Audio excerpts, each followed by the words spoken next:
That's something that we start to really see in, like, at the start of Dragon Ball Z. This is like a theme. Like, Chaozu is like the first. No, Yamcha. No, Chaozu is the first one. He's like, I'm gonna sacrifice myself, guys, and unfortunately, like, I mean, it was a touching death, but it was kind of weak. Like, he didn't do anything. It wasn't that touching, man, because Chaozu as a character wasn't built up that much. It was Dragon Ball, and then in this part, but not that much. But he did it for friendship, I think. Tien did it for revenge, so it's a little bit different.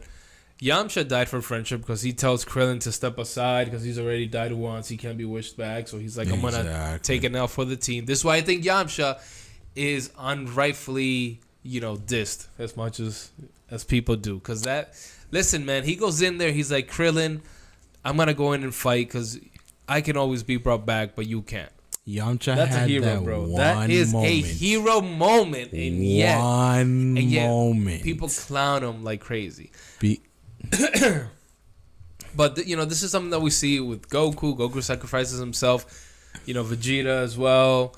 All of these guys. Let's see what the chat says. Patrick, thank you. Yamcha is a bum.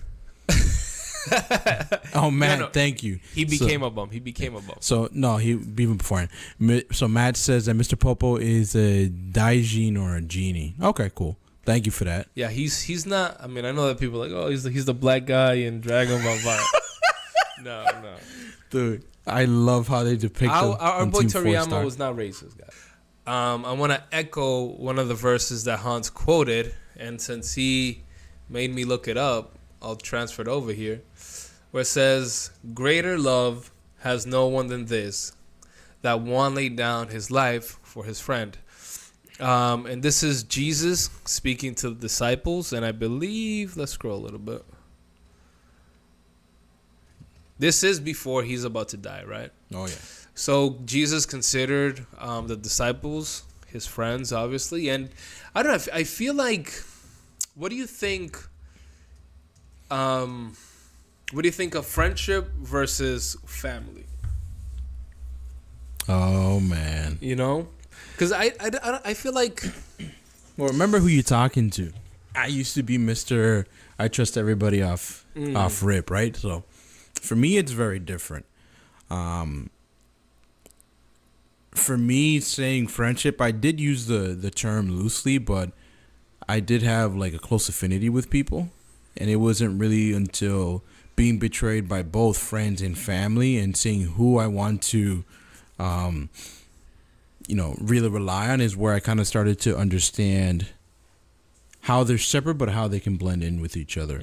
I think friendship can sometimes be stronger than family, weirdly enough, just because it's easier to... See, I got to think about this. Go ahead. I got to think about this. All right, think about it. Yeah. Andy Sung is going through some emotions right now. I just... Think about it. All right. Yeah, it's interesting because I don't think we see a ton of, like, family relations kind of play out. We see a lot of friendships play out, or more so than I would say family. Like we see it in the apostles, we see it in Jesus. Obviously, none of those guys were his family except for James.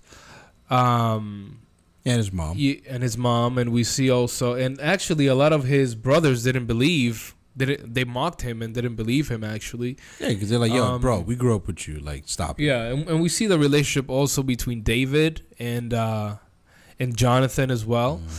All that to say that I think that we see friendship showcased in high regard in the Bible. And I think that if you can find good people to surround yourself with, is definitely going to strengthen you in this walk that we have with God. That's what I would say. I think when it comes to friendship and family, there are different levels.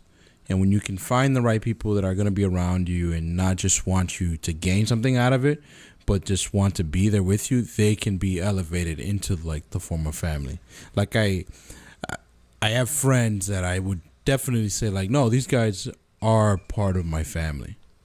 And in my case, like I looked for that a lot because my family was all in Dominican Republic or in Florida. So for me, it was more of the yearning of like, okay, because my family's not here. It's just my brother and I, my mom and my dad. Like, that's it. You know, You want more than that, bro? You can. Yeah, dude. Imagínate. Love my little brother, but as a teenager, you don't want to talk to a kid that's like 3 to 4 years younger than you, right? True. So like, it was tougher for us to connect on certain things, right? But there's other stuff that we definitely connected on. And no shade against him. It's just, that's just how it is with an age difference. But I definitely found... I think as you get older, it kind of evens out a little bit. Exactly. Yeah.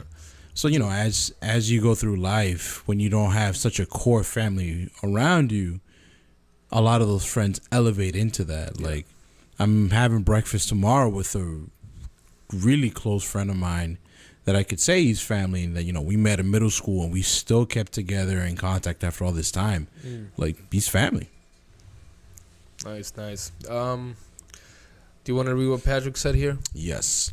So for me, I have learned to lean in prayer. I have learned to be honest with God about the things I struggle with, and my anchor chapter to lean on the perfect work of Christ is John chapter 15.